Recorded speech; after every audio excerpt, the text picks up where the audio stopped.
Nous allons commencer notre rassemblement par l'hymne national libanais.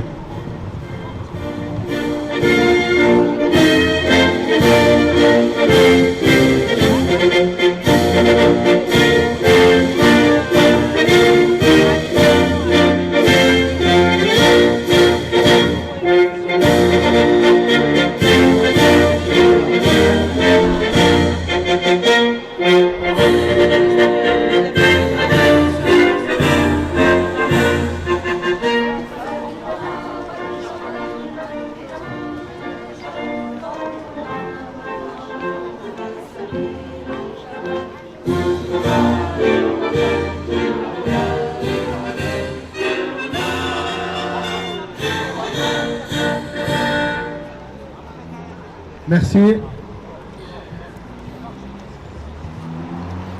On se retrouve encore pour ce qui se passe encore au Liban. Il y a 15 mois, il y a eu un cessez-le-feu. Un cessez-le-feu qui a été fait juste dans les paroles. D'un côté, respecté d'un côté, mais jamais de l'autre. Le Liban respecté ce cessez-le-feu, et comme d'habitude, les mêmes qui ne respectent rien dans la vie, ni en Palestine, ni en Syrie, ni au Liban, ni en Cisjordanie, ils tuent et détruisent. Aujourd'hui, on est là, juste pour rappel, on a une petite table avec, on reçoit des dons pour les gens déplacés, et on fait de la vente qui ira aussi pour aider les gens qui sont déplacés de leur maison. À savoir qu'aujourd'hui, on est à plus de 800 000 déplacés, des gens qui dorment dans les rues, sur les plages, et des gens qui arrivent à trouver des maisons pour les accueillir. Cette attaque de l'entité sioniste n'est pas nouvelle. Depuis 1948, le Liban se fait attaquer. En 1978, première invasion. 82, invasion générale jusqu'à Beyrouth. À cette époque-là, j'étais à Beyrouth. Je peux vous dire que le siège de Beyrouth, c'était quelque chose de terrible. Il y a plus de 40 ans. Après 22 ans de combat et de résistance, on a réussi à les chasser. Et aujourd'hui, ils reviennent. Ils reviennent parce qu'ils veulent toujours leur grand Israël. Le grand Israël que Netanyahou réclame, que Smotrich réclame. En parenthèse, le fils de Smotrich a été blessé à la frontière libanaise.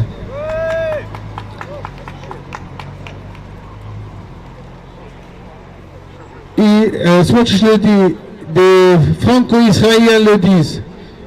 C'est toujours leur objectif. C'est pas vrai qu'ils sont là, qu'ils se défendent. Non. C'est une colonisation, comme en Palestine, au Liban aussi. Ils veulent finir, dès qu'ils finiront avec les Palestiniens, ils veulent finir avec les Palestiniens, après avec les Syriens. Et on résistera jusqu'au bout. Je laisse la parole à Liliane qui va vous lire un petit mot qu'on a déjà dit, je crois, il y a 1 an et demi. Il y a exactement 1 an et demi, nous avons déjà fait cette intervention et c'est vous dire à quel point la situation s'aggrave, puisque nous sommes toujours dans la même problématique. Si vous dénoncez le génocide en Palestine, on vous rétorque « Que pensez-vous du Hamas ?» qui, je le rappelle, n'a été créé qu'en 87. Si vous parlez du Liban, pilonné et détruit, on vous rétorque « Que pensez-vous du Hezbollah ?» La création du Hezbollah en 82, elle a pour origine et raison d'être la présence de l'État d'Israël, qui lui a été créé en 1948. L'injustice criante de son installation, la perpétuelle impunité de ses crimes, les innombrables agressions perpétrées contre le Liban dès 1948, quelques dates, 1949, 1952, 1955, 1959, 1961, puis chaque année à partir de 1968, suivi de 22 ans d'occupation du Liban Sud, de 1978 à 2000. Qu'a fait la France pour libérer le Liban de l'occupation israélienne? Qu'a fait la France en 2006 pour faire échec à l'agression de l'aviation et de l'artillerie israélienne au Liban? Honte à l'État français et à la communauté internationale pour son silence face à l'État israélien, État colonialiste, raciste, super militarisé et religieux. L'État français, soi-disant défenseur de la laïcité et des valeurs républicaines, s'acharne contre les musulmans en France, mais cautionne le terrorisme de l'État sioniste. On ne peut pas être à la fois accusateur du Hamas et complice de la colonisation sauvage de la Palestine occupée. On ne peut pas à la fois exiger le désarmement du Hezbollah et laisser faire l'armée israélienne. On ne peut pas être à la fois un ami du Liban et un ami de Benyamin Netanyahou. Rappelons-nous les mots de Desmond Tutu, qui fut, avec Nelson Mandela, le symbole du combat contre l'apartheid en Afrique du Sud. Rester neutre face à l'injustice, c'est choisir le camp de l'oppresseur. En l'occurrence, il ne s'agit même pas de neutralité, puisque la France, comme les USA, arme Israël. Merci Lily.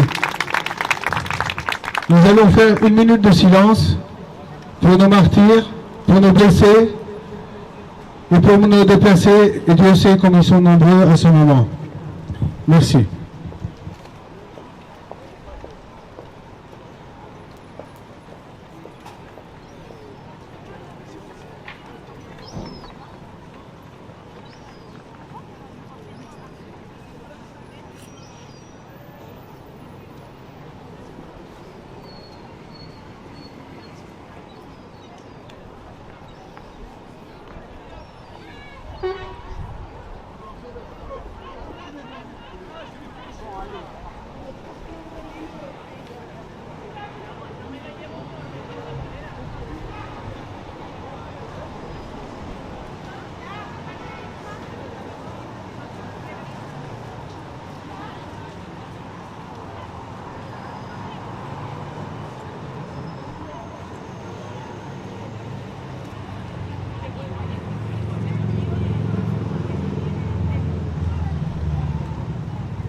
Merci beaucoup. Nous allons vous lire le communiqué du collectif qu'on a préparé aujourd'hui. Prise d'affrontements transfrontaliers intensifiés dans le contexte de la guerre régionale déclenchée après le 7 octobre. En 2024, intensification des bombardements et opérations militaires dans le sud et le nord du Liban, ainsi que dans la banlieue sud de Beyrouth. Le 18 septembre 2024, ce sont des talkie-walkies qui explosent, assassinant 42 personnes et faisant 3500 blessés selon le ministère libanais de la Santé. Quelques jours après, le 27 septembre 2024, 85 bombes de plusieurs tonnes ont été larguées dans le quartier de Haret Ahrek, une zone densément peuplée, dans la banlieue sud de Beyrouth, pour assassiner le chef de la résistance. Un accord pour cesser le feu finit par être signé et entre en vigueur le 27 novembre 2024. Or, ce cessez-le-feu n'est pas respecté par l'armée israélienne, qui effectue presque quotidiennement des frappes aériennes et des tirs d'artillerie sur le Liban, et continue d'occuper de nombreuses localités dans le sud du pays. Il est parfois décrit comme un cessez-le-feu à sens unique, puisque respecté seulement par le Liban. La FINUL indique fin novembre 2025 avoir enregistré plus de 10 000 violations aériennes et terrestres israéliennes du cessez-le-feu en un an. Le bilan est de plus de 330 morts, dont au moins 127 civils et 945 blessés. En 2025, poursuite des frappes aériennes, tirs de roquettes et déplacements massifs de population dans les zones frontalières. Au cours des dernières décennies, la région a également été marquée par des opérations d'assassinat ciblés contre des dirigeants politiques, militaires ou scientifiques, impliqués dans les programmes militaires ou les organisations armées du Moyen-Orient. Plusieurs services de renseignement, dont le Mossad israélien, selon diverses sources et enquêtes internationales, ont été accusés d'avoir mené des opérations visant des responsables militaires ou des scientifiques liés à des programmes d'armement dans différents pays de la région. Situation actuelle. En 2026, en février 2026, entre 100 000 et 120 000 habitants de la zone frontalière restent déplacés hors de leur village, ces derniers restant sous le feu régulier de l'armée israélienne. En ce mois de mars 2026, l'histoire bégaye tragiquement. Israël bombarde, affame et déplace. Plus de 900 000 déplacés en 10 jours. Des familles qui dorment dans leurs voitures, sous les bombardements. Et comme en 1982, comme en 2006, Israël bafoue le droit international, fort de savoir qu'aucune sanction ne viendra jamais. Israël ne répond d'aucune résolution. Qui a sanctionné Israël pour le massacre de Sabra et Shatila? Personne. Qui a traîné Israël devant la CPI pour l'usage de bombes au phosphore en 2006? Personne. Qui applique les résolutions de l'ONU demandant le retrait des territoires occupés? Personne. La France et les États-Unis sont complices par l'inaction et le désarmement. Pire encore, pendant qu'Israël reçoit chaque année des milliards de dollars d'aide militaire américaine, le Liban, lui, il est maintenu dans un état de faiblesse structurelle. La France qui s'émeut aujourd'hui à la tribune de l'ONU est la même qui soutient des embargos sélectifs et refuse de fournir au Liban ses moyens de défense. Pendant qu'Israël utilise son aviation de pointe pour raser des quartiers, la France et les États-Unis verrouillent l'accès du Liban à l'armement, invoquant la stabilité régionale. Ils appliquent au Liban une politique de désarmement unilatéral, le privant du droit le plus fondamental reconnu par la Charte des Nations Unies, le droit à la légitime défense. Oui, le Liban, il a le droit de se défendre. C'est un droit inaliénable. Pourtant, pendant que l'entité sioniste modernise son arsenal, l'armée libanaise, elle, manque de tout. Cette asymétrie mortelle est voulue, organisée par les puissances occidentales qui préfèrent un Liban vulnérable et agenouillé plutôt qu'un Liban souverain et armé. Notre constat est sans appel. Israël est un État récidiviste qui accumule les crimes de guerre depuis 1948. Israël utilise des armes interdites, phosphore blanc, en toute connaissance de cause, sachant que les lacunes du protocole 3 lui permettent de les qualifier de munitions fumigènes pour échapper aux poursuites. Israël agit en paria, au-dessus des lois, car protégé par le veto américain et par la lâcheté européenne. La France et les États-Unis d'Amérique, en refusant au Liban les moyens de se défendre et en n'imposant aucune sanction à Israël, se rendent complices de ces crimes. Le Liban ne demande pas la charité, il demande le droit de vivre, il demande le droit de se défendre, il demande que cessent 78 ans d'agression. Pour cela, le collectif pour le Liban exige l'arrêt immédiat et inconditionnel des frappes israéliennes, la qualification par la CPI des faits commis comme crimes de guerre, incluant l'usage d'armes incendiaires contre des civils, la levée de toutes les restrictions hypocrites empêchant le Liban d'acquérir l'armement nécessaire à la protection de son peuple, des sanctions immédiates contre Israël, conformément au chapitre 7 de la Charte des Nations Unies. Le sang des martyrs de Sabra, de Shatila, de Kana, de Beyrouth, du sud comme du nord du Liban appelle justice et ne doit pas être une fois de plus oublié. Vive le Liban, vive la résistance. Merci. Merci Catherine. Les médias en France aujourd'hui nous disent qu'il faut désarmer la résistance pour que l'État sioniste arrête ces bombardements. Cette erreur, on l'a faite en 1982, à l'époque du siège de Beyrouth. On a pris la garantie de la France de Mitterrand à l'époque et des États-Unis de Reagan. On a désarmé, on a retiré, nettoyé les routes, enlevé les mines, Et dès que ça a été fait, le résultat, c'était les massacres de Sabra et Shatila. Plus de 5000 civils assassinés. Voilà celui qui fait confiance à la communauté internationale.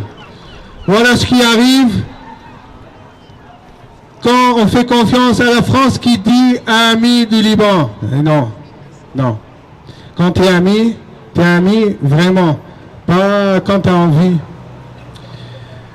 Alors, en même temps, ils veulent désarmer la résistance, mais ils ne veulent pas armer l'armée libanaise. À savoir que l'armée libanaise, depuis toute sa vie, a été interdite d'être armée avec des armes réelles. Elle est armée comme une police intérieure. Voilà ce qu'ils veulent de l'armée libanaise. Juste une police municipale. La France de Macron n'a rien fait pendant 15 mois. 15 mois, elle était garant de ce cessez-le-feu. Pendant 15 mois, pas un mot, pas un geste, pas une sanction contre l'État qui détruit tous les jours au Liban, qui tue tous les jours. Tous les jours, il y avait des bombardements, tous les jours, il y avait des morts. Alors, qu'ils ne viennent pas nous donner des leçons. Comment résister, où résister? La résistance, c'est un droit, c'est une obligation pour tout peuple. Quand on ne laisse pas une armée avoir des armes pour se défendre, ben le peuple prend les armes. Le peuple se défend et personne ne l'arrêtera. En France, il y a eu des collabos et il y a eu des résistants. Et peut-être il y a eu plus de collabos que de résistants à l'époque. Alors qu'au Liban, on a plus de résistants que de collabos, même s'il y a des collabos.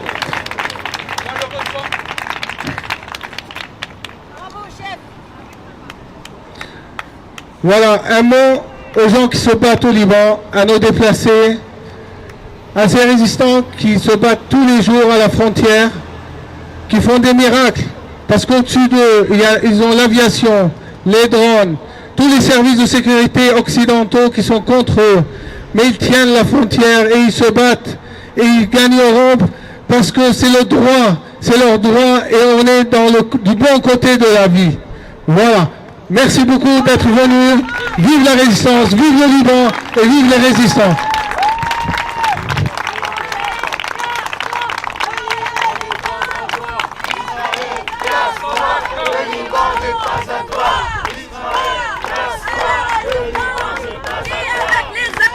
Chassez les colons! Gloire! Gloire à la résistance qui, avec les armes, chasse les colons! Gloire! Gloire à la résistance qui, avec les armes, chasse les colons! Gloire à la résistance qui, avec les armes, chasse les colons! Gloire! Gloire! Gloire à la résistance qui, avec les armes, chasse les colons! Merci, merci à vous, merci de votre présence. On aura sûrement d'autres rassemblements pour soutenir le Liban et soutenir les gens, les opprimés dans ce monde, et on en fait partie. Merci beaucoup.